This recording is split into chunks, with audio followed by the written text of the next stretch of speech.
Saudações, sejam todos bem-vindos a mais uma edição do programa Linha da Frente com o Dr. Alexandre Chival. Ele que é comentador residente e como é habitual, fará uma análise sobre três temas de índole político, econômico e social.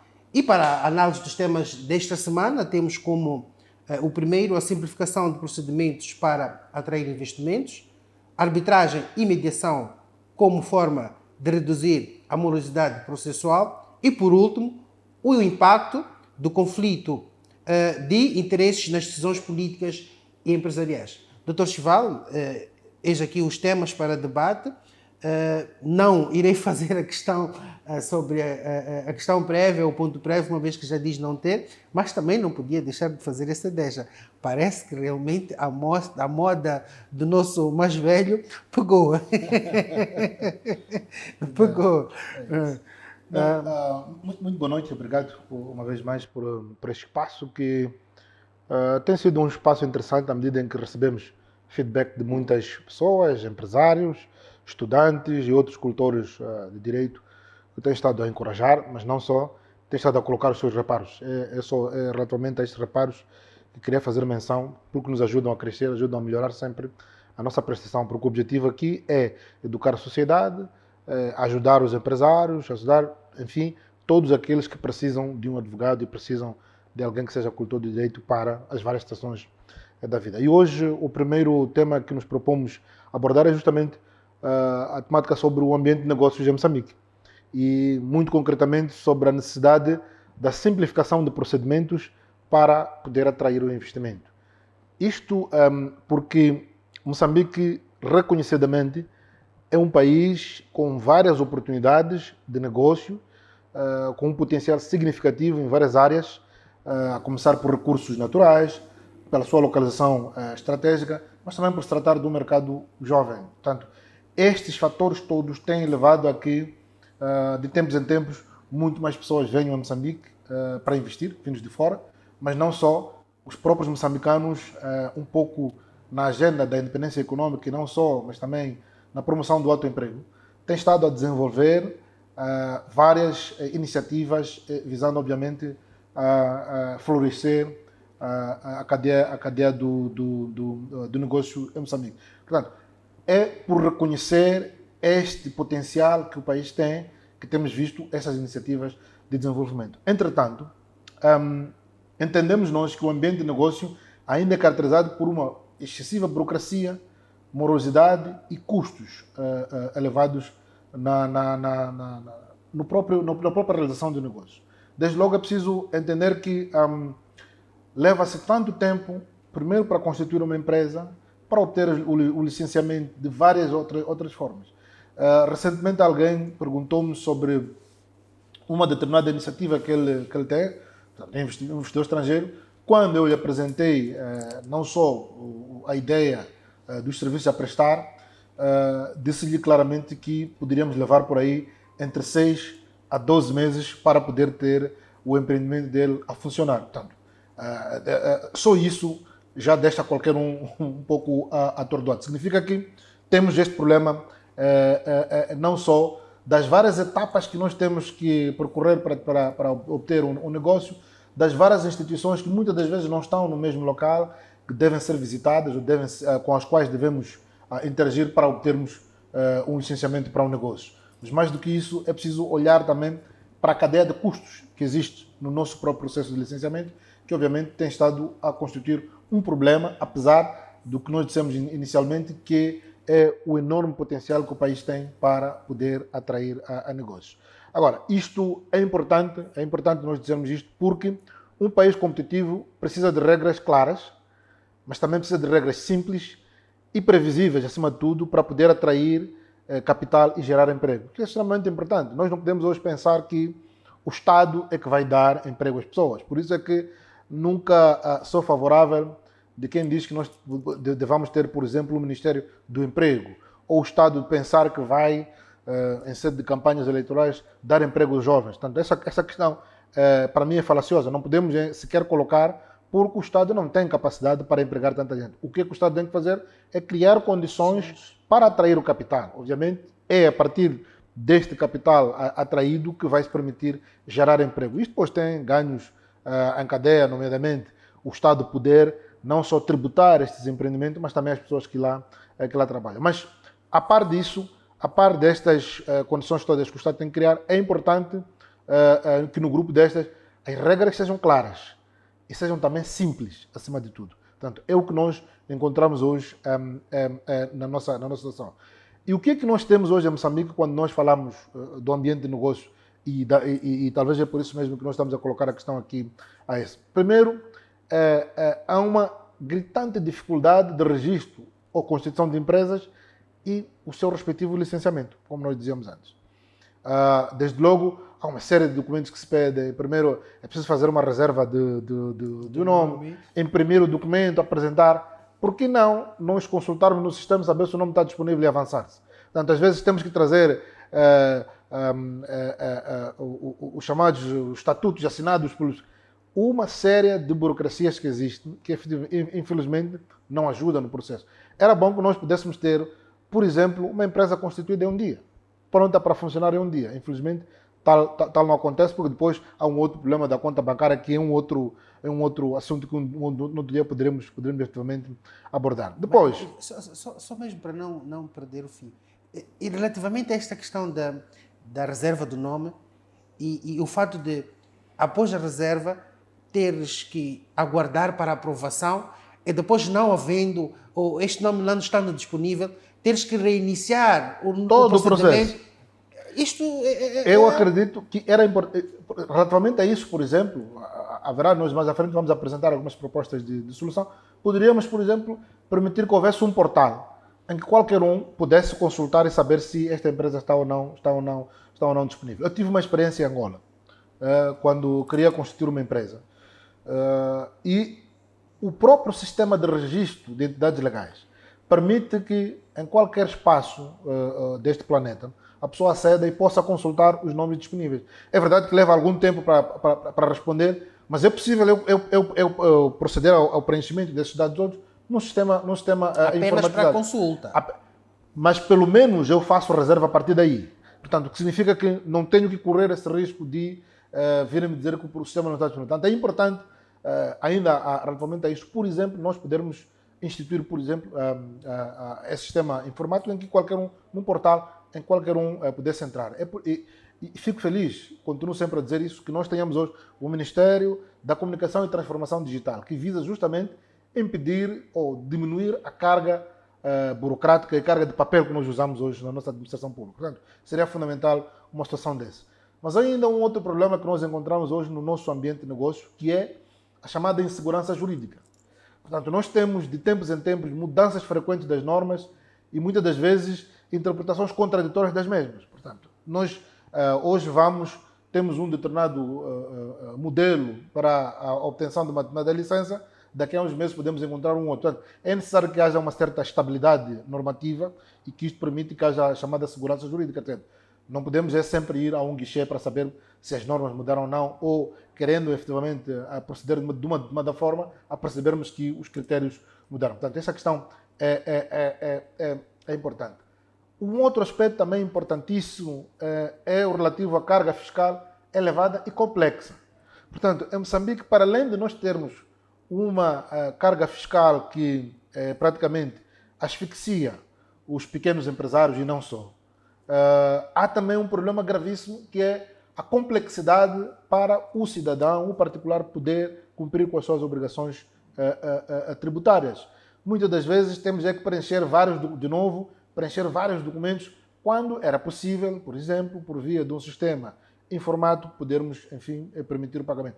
Se fosse possível também, por via dos vários bancos que nós temos, das carteiras móveis que nós temos, poder pagar os seus impostos. Mas, infelizmente, continuamos ainda naquele sistema arcaico em que temos que preencher documentos, modelo X, Y e Z, para podermos, enfim, cumprir com as obrigações. Porque significa que é o próprio Estado, às vezes, para além de que já cobra muito, é o próprio Estado a criar dificuldades para ele próprio poder receber parte dos proventos. E a contribuição dos próprios empresários e demais. Exatamente.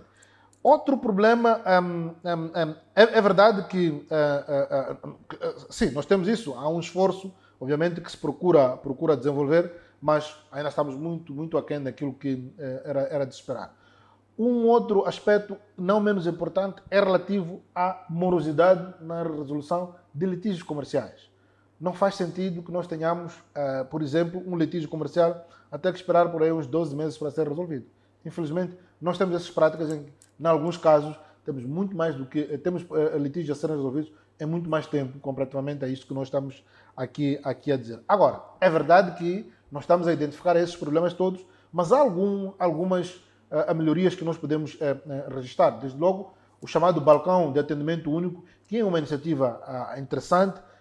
Agora nós estávamos na FACIM, conseguimos ver que há alguma evolução, procura-se introduzir um único ponto que é possível fazer várias operações. Portanto, há alguma evolução, há algum desenvolvimento, há melhorias que não podemos deixar de dizer. Há também alguma tentativa de digitalização de alguns serviços, para além dos chamados incentivos econômicos que, enfim, o Estado, por via do DAPIEX, tem estado a conceder a vários empresários. Portanto, há avanços importantes, sim, podemos destacar, e esses que nós fizemos referência, mas, entretanto, entendo que são ainda insuficientes face à concorrência regional. Nós olhamos para países como África do Sul, Ruanda e Botsuana, em que é muito mais fácil constituir a empresa e começar a operar, quando comparado a Moçambique. Portanto, Moçambique tem que melhorar, tem que estar, no mínimo, ao nível desses países, para nós dizermos que, enfim, está a caminhar num bom caminho para a melhoria do ambiente de negócios.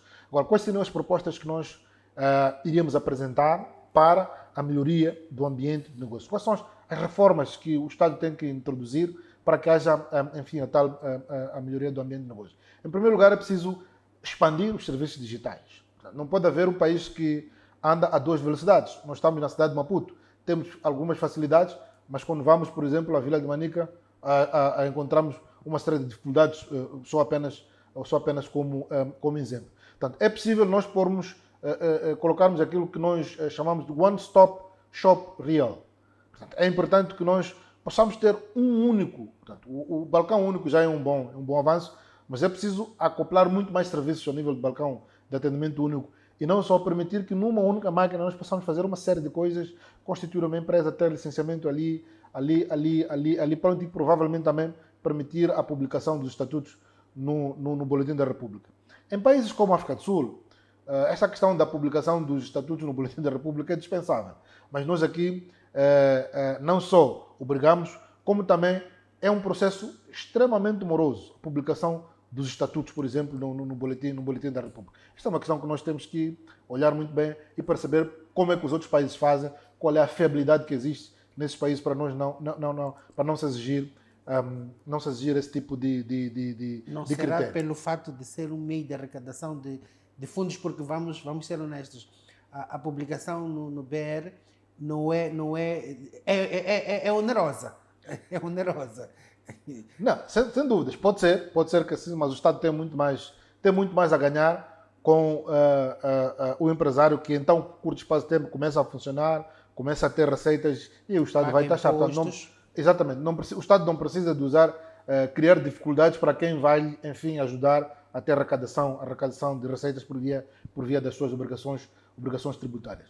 Uma outra questão ainda tendente à necessidade de nós garantirmos a simplificação administrativa, que é o primeiro aspecto de reformas, é importante que nós tenhamos uma eliminação de licenças redundantes e também a redução de taxas.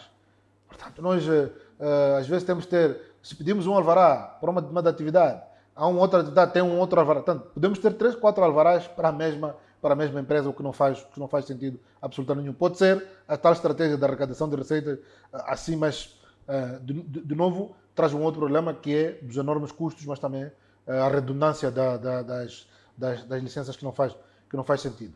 Outro aspecto a melhorar tem que ver com a segurança jurídica e a sua previsibilidade. É importante nós termos, como dizia antes, uma estabilidade regulatória. Então, não podemos sempre ir alterando. É verdade que há um esforço para a melhoria do ambiente de negócio, mas essas alterações constantes muitas das vezes provocam mais problemas do que propriamente resolver o que nós temos. É importante também nós termos uma maior transparência na atuação das atividades das entidades fiscalizadoras. Portanto, muitas das vezes, estas entidades fiscalizadoras podem deixar passar um erro aqui e numa outra empresa não, ou então considerar que num determinado sítio não é erro, mas quando chega a uma outra é um erro. Portanto, isto tudo não ajuda no ambiente do negócio, na medida em que não há um caráter transparente. É também importante nós garantirmos uma reforma fiscal para o investimento.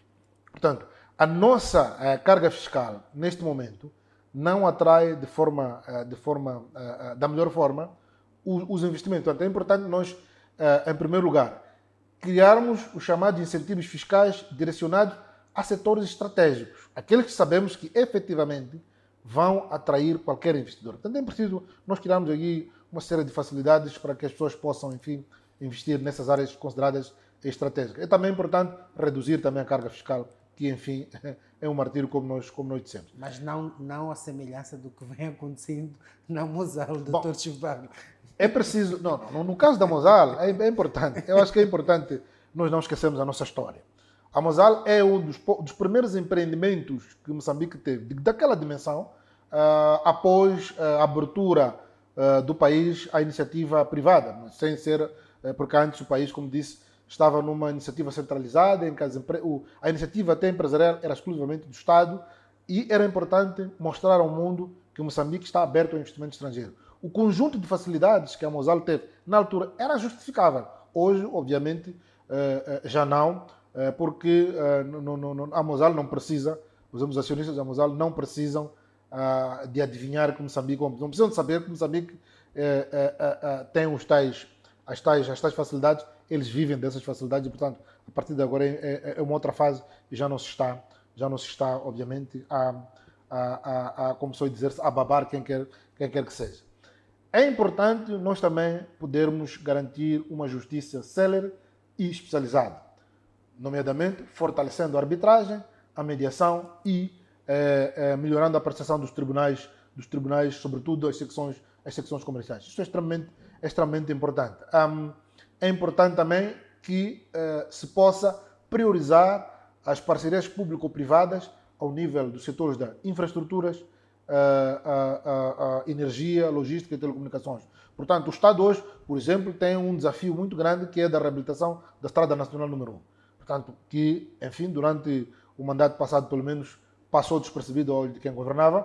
Entretanto, porque o Estado não tem capacidade suficiente para, por ela só, poder reabilitar aquela via, é importante também, por exemplo, entrarmos numa parceria público-privada para estas áreas a que nós fizemos referência. A semelhança das portagens, é este o exemplo que está a dar, cobrança, pagamento pelo uso e assim? Sim, obviamente com toda a transparência necessária. Não podemos ter também situações como da Revimo, que, enfim, coloca alguns problemas, sobretudo porque o cidadão está a pagar por duas vezes. Ou seja, pagou porque a circular foi construída com base num financiamento chinês e o Estado tem que devolver, e quem devolve é o cidadão de forma indireta a partir da altura que, pagando os seus impostos, contribui para que o Estado possa fazer face ao serviço da dívida. Mas mais do que isso, é que hoje, quando o próprio cidadão paga a portagem a despeito de manutenção, o Estado está a pagar, o cidadão está a pagar por duas vezes. Portanto, é um modelo, sim, acessível, é um modelo que é compreensível na tal conjuntura e no que nós estamos aqui a defender. Entretanto, tem que haver critérios transparentes, nomeadamente disso. Portanto, em suma, é preciso reforçar que não basta atrair investimento.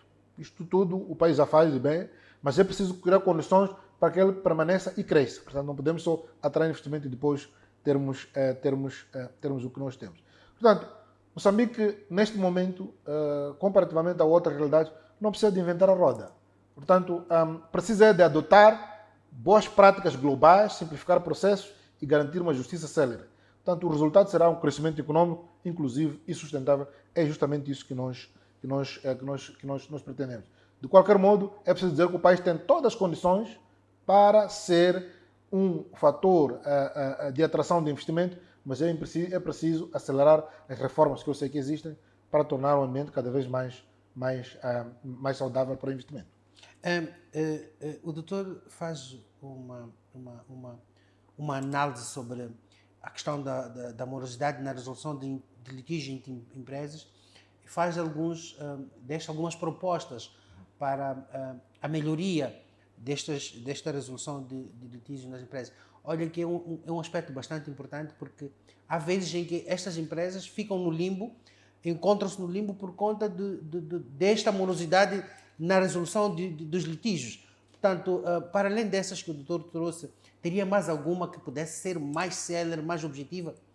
Bom, eu creio que podemos passar, se passarmos para o segundo tema, que tem que ver com a arbitragem e mediação como alternativas à morosidade da justiça tradicional. Exato. Aí vamos perceber claramente que tipo de outras medidas é que nós podemos tomar. Exato.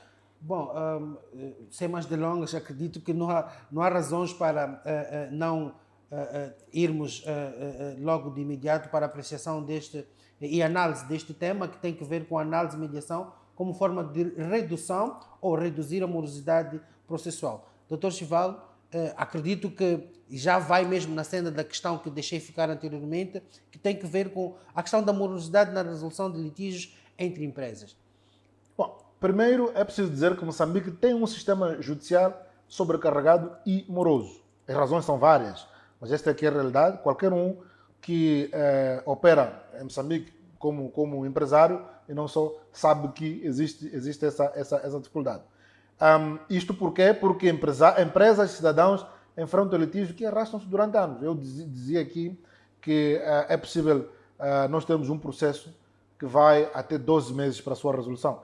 E, em alguns casos, estamos a falar da resolução em primeira instância. Portanto, um processo que começa em janeiro e vai terminar em dezembro, ainda estamos em primeira instância, com a possibilidade de termos um recurso para o Tribunal Superior de Recursos, se o processo iniciar ao nível do Tribunal Judicial de Província, e daí nada impedindo que, em matéria de direito, possa haver um recurso também para o Tribunal Supremo, como, aliás, tem acontecido em muitas das situações em que estamos a falar desse negócio. Por isso é que isto tudo gera a chamada insegurança jurídica, desincentiva o investimento e mina a confiança no Estado de Direito. Ninguém pode efetivamente aguentar. Imaginemos que uma empresa está a cobrar uma dívida e essa cobrança ter que esperar por aí 12 meses, pelo menos, para ter uma decisão que justifique. Portanto,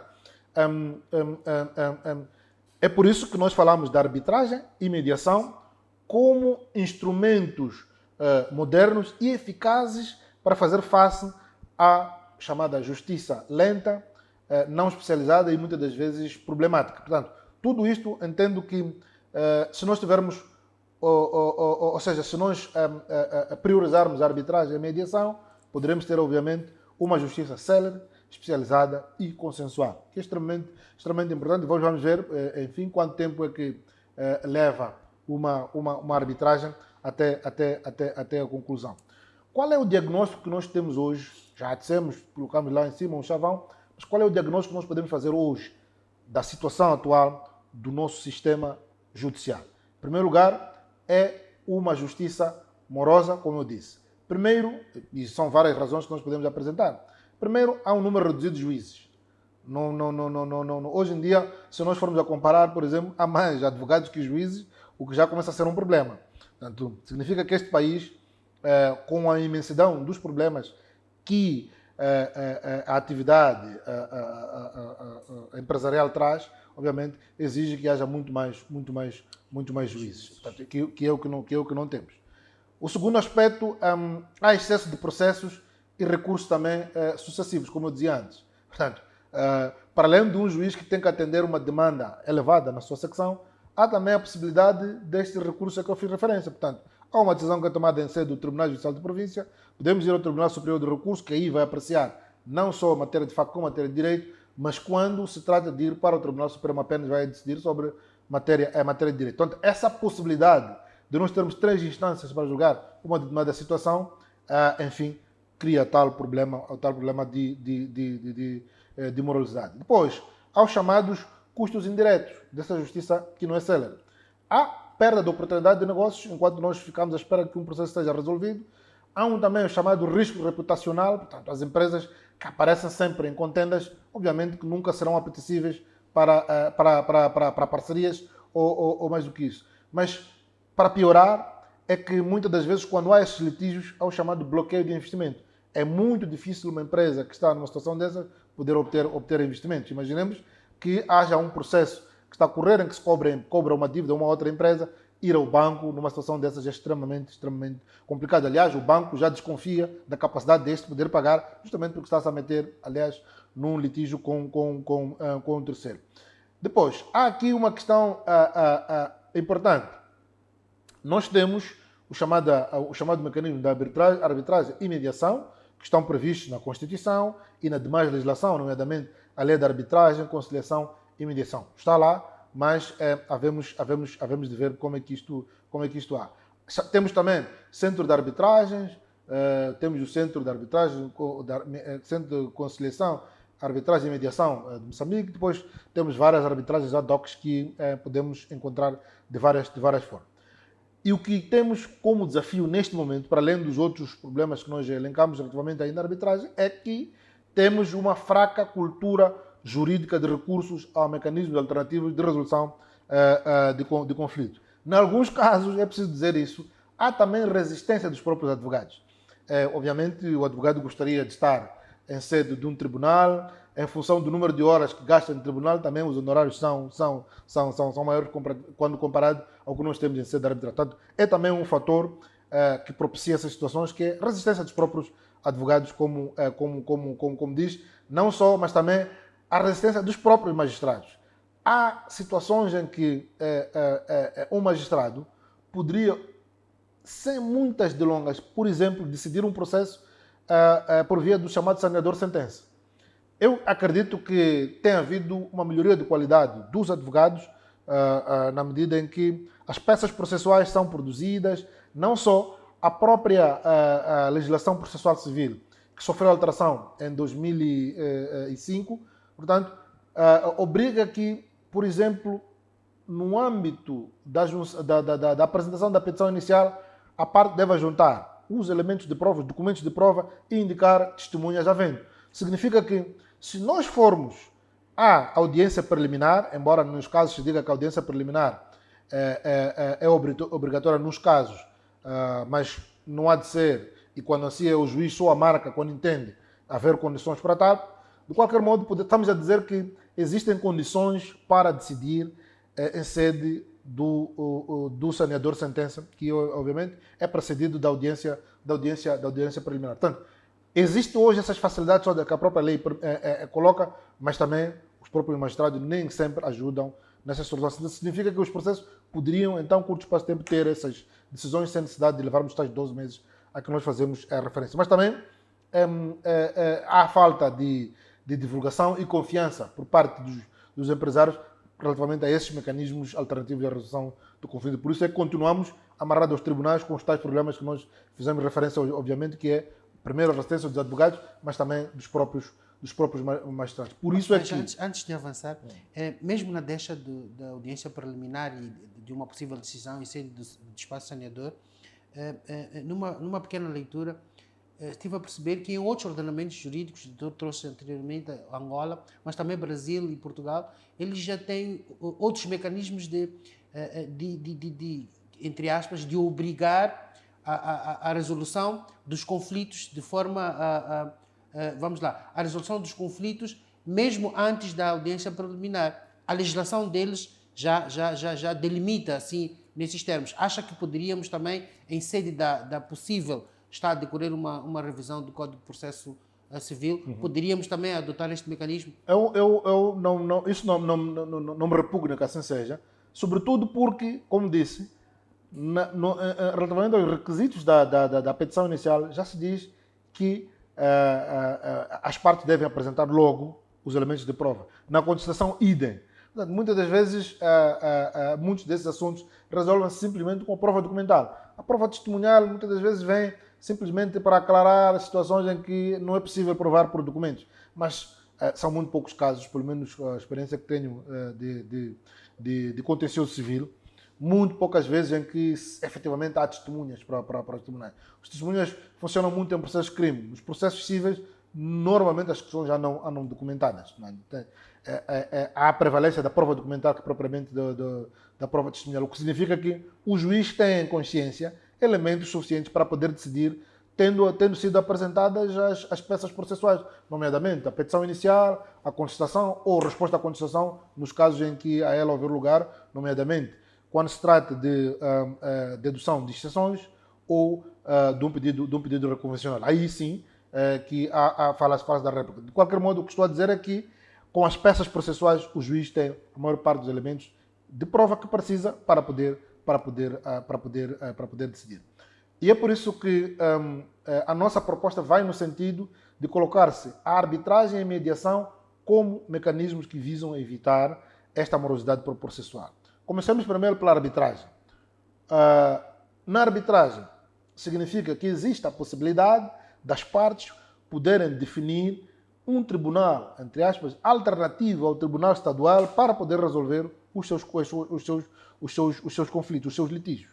Ou seja, as partes decidem normalmente se vai ser em regra costuma ser entre um árbitro único ou então 3 árbitros que as partes, obviamente, naqueles casos em que cada uma das partes escolhe um árbitro e os dois vão obviamente escolher quem vai presidir a arbitragem. Portanto, a partir daí, nós temos uma decisão que é proferida na arbitragem por árbitros especializados em matéria comercial, bancária, construção e energia. Isso é extremamente importante. Dr. Chival, eu vou pedir para que segure o seu fio de pensamento e realmente não o perca, pois estamos a receber um feedback da realização relativamente à necessidade de obedecermos o cumprimento dos nossos compromissos comerciais.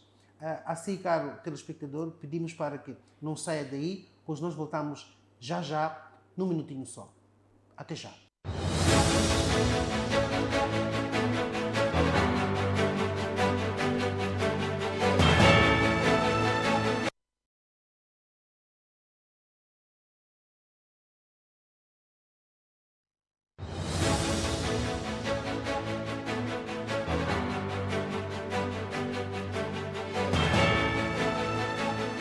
Sejam bem-vindos à segunda parte do programa Uma Linha da Frente com o Dr.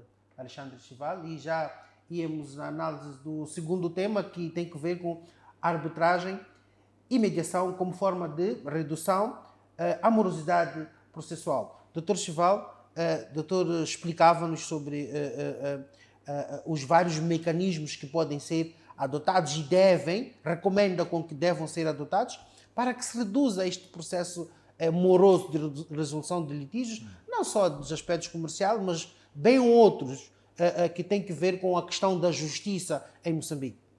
Bom, exato. Nós já aqui vimos falando sobre a arbitragem. A arbitragem normalmente tem um mecanismo de decisão por árbitros especializados em várias áreas. Por exemplo, em matéria comercial, bancária, construção e energia. É preciso também desfazer um mito que existe, de pensar-se que só os juristas que podem ser árbitros. Atenção, se nós, por exemplo, estamos a falar de um litígio em matéria de construção civil, eu não vou chamar um advogado para me falar de construção civil. É verdade que pode haver que o advogado possa ler, possa ter informação sobre isso, ou um jurista, se quisermos, mas nós podemos chamar um engenheiro civil que vai nos ajudar a decidir sobre determinada matéria. Por quê? Porque ele domina aquela área. Portanto, repito, é importante tirar-se o mito segundo o qual só os juristas é que podem ser árbitros. Não é isso que a lei diz, nem isso que as boas práticas internacionais recomendam. Portanto, é importante termos árbitros que entendam a matéria em relação à qual estão a tomar uma decisão.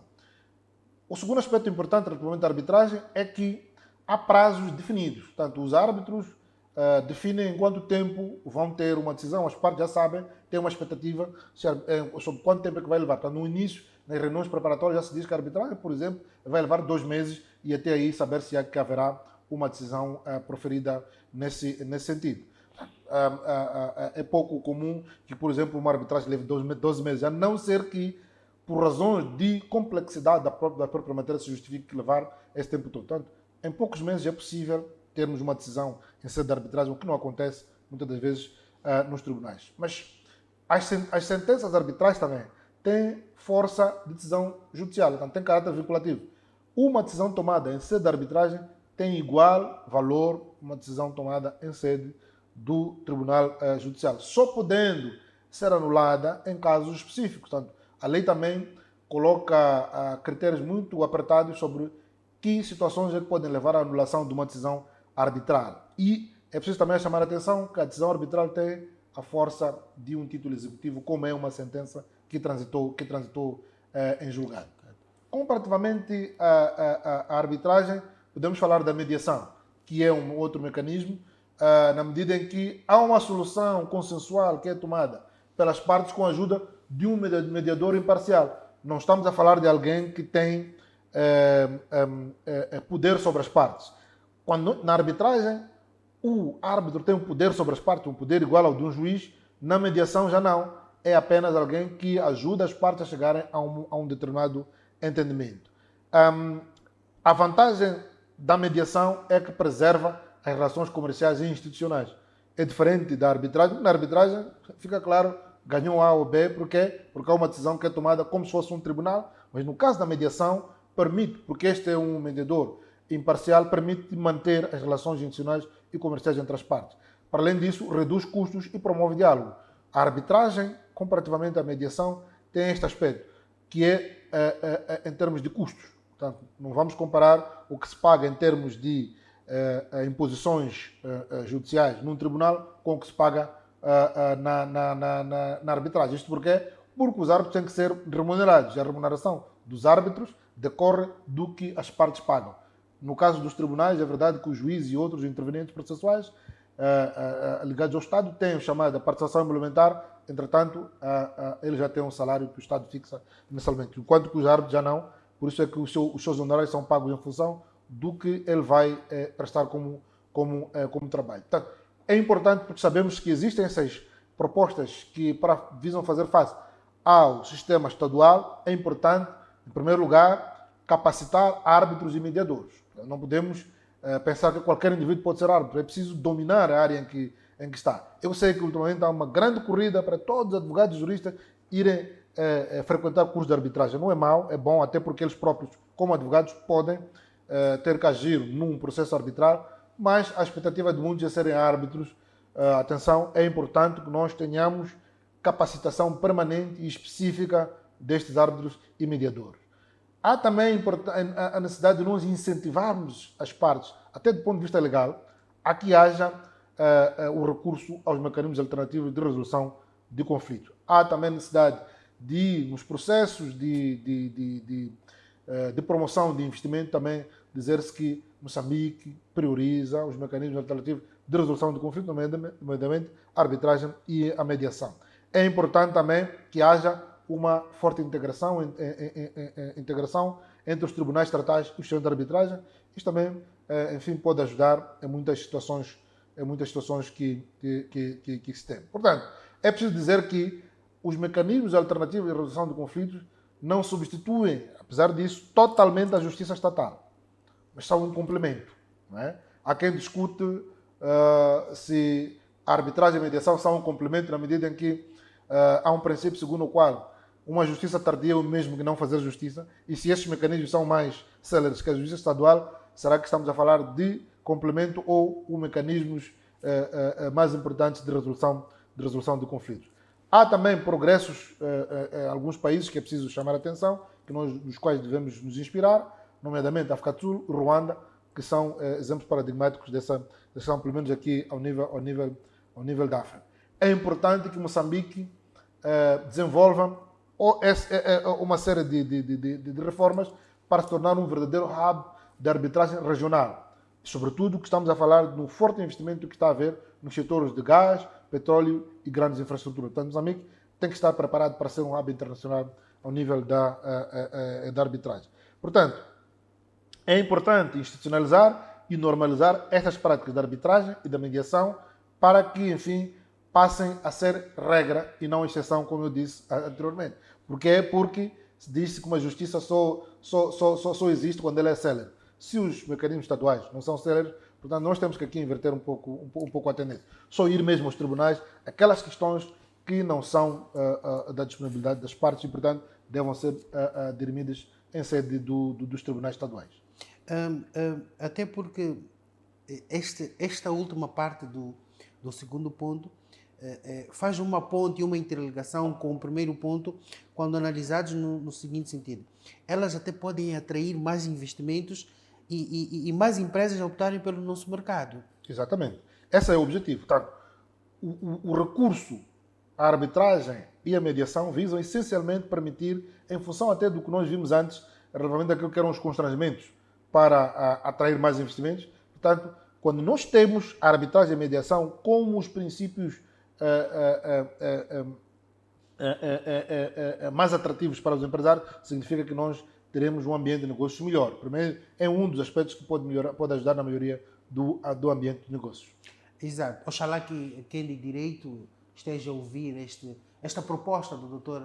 Alexandre Chivalo para a possível celeridade na resolução dos conflitos que são vários no nosso país. Bom, tendo terminado a análise do segundo tema, vamos partir para o último e terceiro tema, que versa sobre o conflito de interesses nas decisões políticas e empresariais. Doutor Chivalo, é um tema bastante interessante. Bom, prefiro não fazer provocações e deixar mesmo para que o doutor faça a análise sobre o mesmo. Bom, em termos simples, o conflito de interesse existe quando alguém numa posição pública ou empresarial a usa para benefício privado, ou seja, usa a sua posição, quer no Estado ou no setor empresarial, para benefício próprio. É importante nós chamarmos a atenção aqui que quando falamos de conflito de interesse, não é apenas na perspectiva da administração pública ou do Estado. Hoje em dia, com as regras de compliance que são cada vez mais exigidas para um país como Moçambique, é importante nós percebermos que também no setor privado não estejamos embrenhados num conflito de interesse ou, por exemplo, no nepotismo, que é a preferência de familiares ou amigo em detrimento do mérito para poder, assim, tomar algumas decisões. Isto é importante chamar porque o conflito de interesse e o nepotismo corroem a confiança, distorcem a meritocracia e comprometem a qualidade das decisões. É preciso chamar muito a atenção a esse aspecto, sobretudo porque quero focar muito no setor privado. Imaginemos que nós tenhamos um banco em que a admissão dos funcionários é baseada em critérios de amizade ou de favorecimento. Significa que nós estamos a deixar de lado competentes que podiam melhorar o funcionamento daquele banco, enfim, para trazer pessoas que o único critério que se usa para a nomeação, por exemplo, é a familiaridade com alguém responsável naquele banco. Obviamente que o risco deste banco não ter uma prestação como deveria ser é extremamente grave. Eu poderia dar um exemplo de um país que conheço muito bem, que é Angola, em que nós temos instituições privadas a funcionarem quase como se fossem ministérios. Portanto, é que muitas das vezes usam-se as regras do setor público e há várias situações de nepotismo e de conflito de interesses no próprio setor, obviamente, que criam os tais problemas que temos. Hoje, o que é que nós poderíamos dizer que seriam fatores que comprometem, ainda no âmbito do ambiente de negócio, e digo isto e insisto nisso porque estamos neste momento em sede da FACIM, que é um momento do encontro dos empresários, enfim, não, por isso nós estamos a dar esses insights justamente para ajudar na situação. Muitas das vezes há nomeações baseadas em lealdade pessoal ou familiar, em detrimento da competência, como eu disse. Outro aspecto com base nisso, é que muitas decisões são menos técnicas, mas mais políticas. Por quê? Porque nós buscamos pessoas baseadas ou na lealdade política ou na lealdade ou no laço familiar para poder nomeá-las para uma determinadas posições. No setor privado, o que é que temos? É chamadas empresas familiares, que temos tantas, que confundem a propriedade com a gestão. Portanto, às vezes eu acho que, porque sou dono de uma empresa, ou sou o acionista ou sócio de uma empresa, eu devo encher a empresa dos meus familiares porque aparentemente isto pertence à família. Muitas das vezes nós confundimos a propriedade familiar com a gestão, que não são coisas que se jogam em muitas das vezes. E isto, obviamente, gera perda de competitividade e fuga de talentos em muitas situações que nós fizemos referência. Este é o diagnóstico. Quais seriam as propostas, só porque o tempo também já não nos ajuda, propostas e caminhos para a melhoria desta situação. Primeiro, é necessário haver transparência e regulação. Em primeiro lugar, haver declaração obrigatória de interesse para titulares de cargos públicos. É extremamente importante. Temos estado a ver notícias nos últimos dias em que há determinados concursos que são arbitrados a favor de uma ou outra empresa, quando se sabe que há dirigentes com interesses naquelas empresas. Obviamente que é importante que haja uma declaração pública de interesses por titulares de cargos públicos. Qualquer ministro ou administrador de uma empresa pública que entra, é preciso declarar os seus conflitos de interesse. Que interesses tem que podem conflituar com a sua posição pública no momento em que ele está a assumir. É importante também que nós melhoremos os processos de recrutamento no Estado, que devam ser baseados em competência e transparência, obviamente. E no setor privado é importante nós podermos avançar muito na questão da corporate governance, sobretudo quando nós nos prestamos já a admitirmos conselhos independentes e mecanismos de auditoria. Portanto, tudo isso pode ajudar, obviamente, a resolver os tais problemas. É importante também nós garantirmos uma formação contínua em matérias de ética para gestores públicos e privados. É extremamente importante isto. Outro aspecto é necessário valorizar exemplos positivos de liderança ética. Esses todos os elementos creio que vão ajudar a resolver o problema. Isto por quê? Porque, por exemplo, o nepotismo, muita gente pensa que nepotismo é apenas dar emprego a um parente. Mas nepotismo é mais do que isso. É excluir os mais competentes. Eu prefiro olhar na perspectiva da exclusão dos competentes. Eu não vejo, por exemplo, problema algum em um dirigente nomear o seu filho para um determinado cargo. Isso para mim não é problema. Nem sinto problema algum quando um gestor de um setor privado nomeia o seu filho para uma determinada posição na sua empresa. Eu não vejo problemas enquanto aquela nomeação não significar a exclusão dos competentes. Para mim, o grande problema do nepotismo não está na colocação de um familiar, mas está na exclusão do competente por via dessa colocação desse familiar. Se esse familiar for competente, eu não vejo problemas absolutamente nenhum. Portanto, é importante saber que existem várias experiências a nível internacional que podem ser usadas, que revelam que quando se usam mecanismos de compliance, mecanismos de corporate governance que procuram combater o nepotismo, o conflito de interesse, esses países conseguem ter um bom ambiente de negócios, conseguem combater a corrupção e, acima de tudo, conseguem ter um ambiente de negócio melhorado. No caso de Moçambique, é verdade, Moçambique não tem problema de leis existem tantas, o problema está na sua aplicação. Portanto, o que tem que haver aqui é um esforço de aplicar os instrumentos que garantam transparência, quer na administração pública ou no setor privado. O importante é que nós possamos pôr em prática esses princípios. Só para finalizar, é preciso dizer que só com ética, transparência e regras firmes é possível garantir decisões de qualidade em política e negócios. Portanto, quer um gestor público, um gestor privado, que não usar a ética, transparência e não basear-se em regras firmes, poderá tomar decisões que sejam de qualidade e decisões que impactam positivamente na vida dos cidadãos e do país.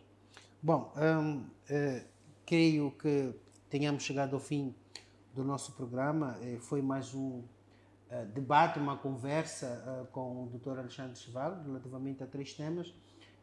E hoje é tudo, e assim, caro telespectador, o nosso muito obrigado por nos ter acompanhado durante este tempo. Prometemos voltar próxima semana, à mesma hora, com mais temas para análise pelo Dr. Alexandre Chival. Nosso muito obrigado, até já.